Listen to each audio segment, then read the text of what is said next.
One of the things I want to point out for the next few questions, you'll be given or you're given this equation here, and this is how you find it.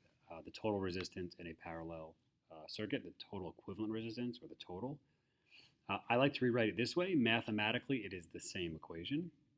However, instead of saying 1 over R1, 1 over R2, 1 over R3, we're just saying R1, R2, and R3 to the negative 1. That's the reciprocal. If you take R1 to the negative 1, R2 to the negative 1, R3, and so on, however many you have, you add those up, and then you raise your final answer to the negative 1, I think that's a significantly easier way to understand it and plug it in your calculator. So that's what I am going to be using moving forward. So if I look at number 9, numbers 9 through, 13 are all based off of this diagram. So it wants the equivalent resistance of the circuit. That means the total resistance. So I have 3 resistors, 5, 4, and 7.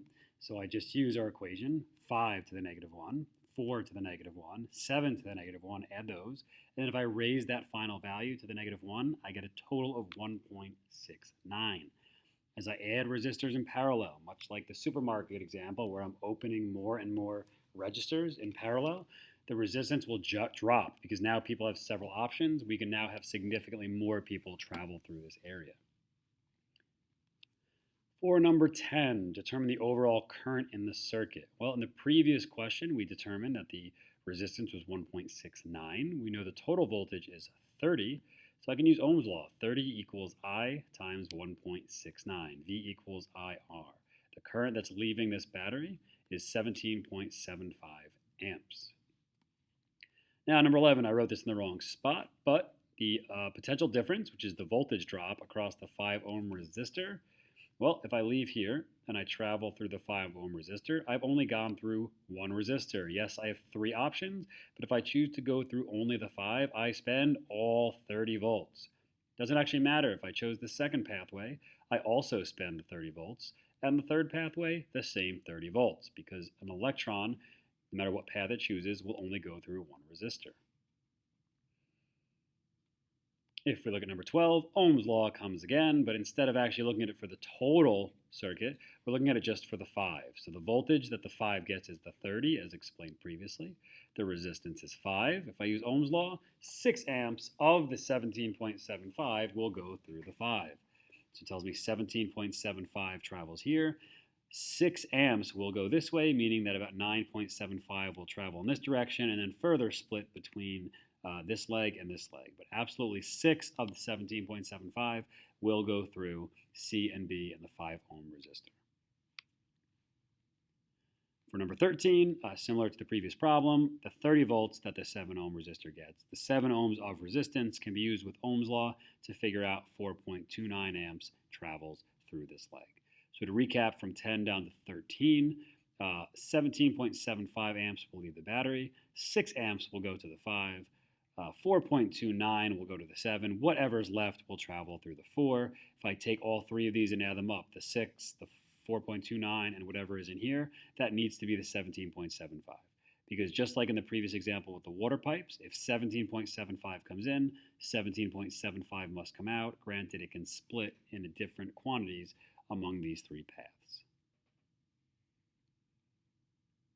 For number 14, the resistors are connected in parallel, then the voltage drop will be greatest across the resistor. That is not true in a parallel circuit. All resistors get the same voltage. That's the key to parallel circuits. Number 14, if resistors are connected in parallel, then the current will be the same through each resistor. That is also false. The one that has the higher resistance will have less current. We can come back up to this example. The 7 ohms had the highest resistance, and it only had 4.29. The 5, which has less resistance than the 7, had 6. It's like if you had 3 booths, 3 registers at a supermarket. You generally will go on the one that has a shorter line. When there is less resistance, you will have more people select that option. For 15 and 16, I have a 2 and a 4 ohm resistor. They are connected in parallel. The voltage across the 4 will be, I apologize, this should be the same size as. This should be option C. Please ignore A. It's the same size. If they are in parallel, they all get the same voltage. Or number 16, while they might get the same voltage as explained in the previous example, a 2 and a 4 ohm resistor are connected in parallel. The current through the 4 will be 2 times less than, or half of the 2. There is more resistance here. It's like pulling up to a toll booth. You have two options. One of them has 4 cars in it. One of them has 2. You're going to pay the same amount. Most people will not choose to just sit on line with 4 other cars when there's less resistance in the other option.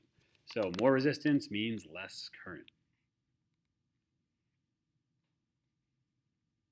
For the final page, I just went and I used this equation that I discussed up top, and I just applied it to each case. So the two 2's are raised to the -1. I raise my answer to the -1, and I get 1 ohm. I did this for each of these, and I showed the math here down below, so these are hopefully not too complicated to follow along with. Finally, this one's a little bit trickier, number 18. 4 resistors are connected in parallel. 3 of the resistances are known, 3, 4, and 6. The total, using this equation, of the 4 resistors, including the one that is unknown, must be what? Well, if you go up here, you should notice a pattern. I have 2 2's, and it's 1.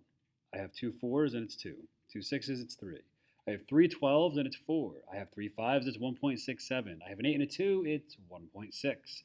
I have an 8 and a 4, and it's 2.67. You will always get a total resistance that is less than the lowest resistance. So what we have to take a look at is, if I choose a variety of these, no matter what these other resistance values are, since 3 is currently the lowest, we have two options. I can either add something that's higher, meaning this will be the lowest, or I can add something which is lower, but regardless, you are always going to find that it's going to be less than 3. You can see here that 16, 1, and 1, it drops very low. It will never be higher than any of the resistors that are in there. So every single equivalent resistance you will find is always less than every single resistor.